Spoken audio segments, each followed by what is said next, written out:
Doctor Ashutosh Verma, दुष्प्रवृत्ति के लोग हैं आप, असामाजिक तत्व घुस गए हैं आंदोलन में, स्टूडेंट्स के कंधे का इस्तेमाल कर रहे हैं, अराजकता फैला रहे हैं आप लोग। धन्यवाद पिनाज जी। देखिए, इस देश में 2014 के बाद से एक नया नियम आया है और भारतीय जनता पार्टी ने कहा है कि जो भी हमारे खिलाफ बात करेगा उसको पाकिस्तानी, चीनी, CIA एजेंट बनाएंगे।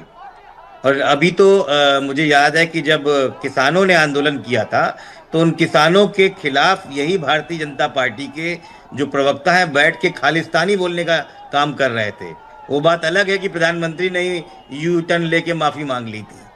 तो भारतीय जनता पार्टी के प्रवक्ता क्या बोलते हैं, इस चक्कर मत जाइए, ये लिखी हुई स्क्रिप्ट बोलते हैं। अच्छा। और इतिहास के बारे में खैर पता नहीं है। देखिए, ये जो अराजकता जिसका नाम दे रहे हैं ना, ये अजय लोग अभी नए नए भाजपा में आए हैं। जरा इतिहास जाके देखें, 12 मई 2013 को भारतीय जनता पार्टी के 250 से 300 कार्यकर्ता उस समय के 7 RCR मार्ग जहां पे मुख्य प्रधानमंत्री रहते हैं उसको घेर लिया था।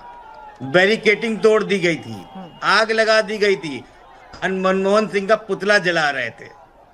तब जब भारतीय जनता पार्टी के लोगों से पूछा जा रहा था तो माइक से इधर उधर देख के भाग रहे थे। यह अराजकता आपके समय होती थी कि जो आप बैठे हुए यहाँ बैठ के कर रहे हैं। आप कितना भी कहते रहिए, पत्थर मारे थे भाई, जहां परिंदा पर नहीं मार पा रहा था वहां पे पत्थर कैसे आ गए? क्या कर रही थी आपकी पुलिस?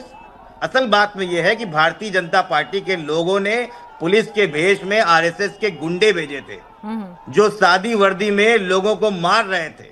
यानी कि आपके प्रदर्शन को बदनाम करवा रहे हैं वो लोग, जानबूझ के आपके प्रदर्शन को, जनता जुड़े ना आपके साथ तो बदनाम करा रहे हैं। ठीक है, किसी पे नहीं है तो ऐसे हजारों वीडियो हैं जो हम लोग लगातार बताते रहे कि ये गुंडे कैसे आ गए हैं।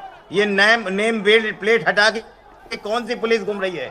ये कान में बाली पहन के हाथ में डंडे लेके सिविल ड्रेस में कौन घूम रहे हैं? ये सब भारतीय जनता पार्टी के गुंडे हैं जो अमित शाह इनको ट्रेन करता है कि जाके यहाँ पे जाओ और मारो और किसी को पता न चले।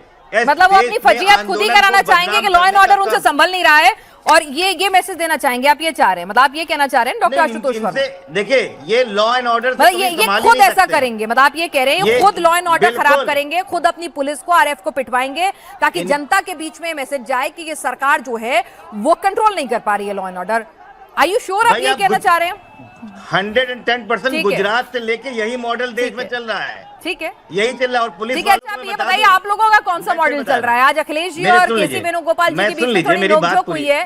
ठीक है, मैंने एक मिनट जरा आगे की बात भी कर लूं ना। केसी वेणुगोपाल जी और अखिलेश जी के बीच में नोकझोंक हुई, आज खबरें आ रही है हमारे पास।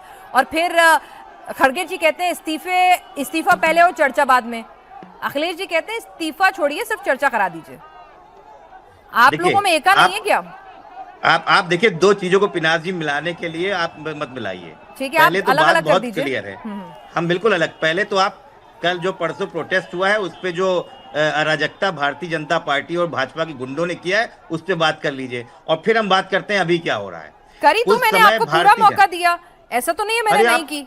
उस मौके में आधे में तो आप बोलती हैं, अगले सवाल को तो आप जवाब दे दीजिए, अगला सवाल का जवाब तो दीजिए ना। अच्छा चलिए, और बोलना चाहते हैं आप? ठीक है, बोलिए। तो मैं ये कह रहा हूँ कि भारतीय जनता पार्टी के गुंडों ने वो काम किया और पूरे देश ने देखा, डिफेंड आप कितना भी कर लें। आज जो संसद में हो रहा है, नहीं वो खैर वो तो सबको पता है। खैर आज जो सदन में हुआ है वो सबको पता है। देखिए, समाजवादी पार्टी का क्लियर कट स्टैंड है, जब तक नीट परीक्षा के ऊपर नहीं बात होगी, जब तक उस दिन अराजकता हुई है, जो लड़कियों के कपड़े फाड़े गए हैं, जो बच्चों को पीटा गया है, जो पेलेट गेंद चलाई गई है, उस पे माफी नहीं मांगती है सरकार, तब तक कोई बात आगे नहीं। तो इस्तीफा नहीं चाहिए आपको? ठीक है, इस्तीफा हो जाएगा। देखिए, इस्तीफा मैं फिर बोल रहा हूँ, समाजवादी पार्टी बार बार जानती है, इस्तीफा पहली मांग बच्चों की है। हम राजनीतिक पार्टी होने के नाते सदन में जाके अपनी बात रखते हैं और हम चाहते हैं उस पर बात हो।